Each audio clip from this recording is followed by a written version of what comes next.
prdeli, kopi 7 vajec, jo? Pičo, já jsem někde vyšlápl hovno. Ty dobytku. Ty vole, ještě do těch kábel, jsi normální? Tak tady máš papír a utři to, vole, z toho koberca. Zodpovědně, vole, že to jebeš, vole. Kurva, tady vymachají se mi ty, vole. Ty jsi prase, vole. Ty si to nevšiml, já nejde jsem do toho šlápl, vole. To ještě z podrážky, vytři si to na tím, nebo víš co? Já odvezu vajíčko a zbytek tam jdeš pěšky, protože s takovým prasetem já nepojdu. Vole. To kurva mi tady hovněk pale káble vytahá. Tak já jsem si to nevšiml, ne? Počkej, utři si tu ještě tam v trávě, tu podrážku. Ale čas se už utřel. Hovno. Než šlápneš do druhého.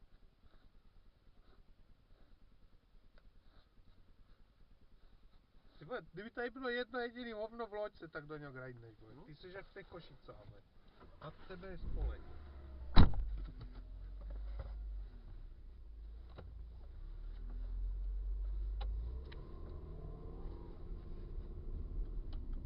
To by tak jeden vlakový kydanec mi tady klakne.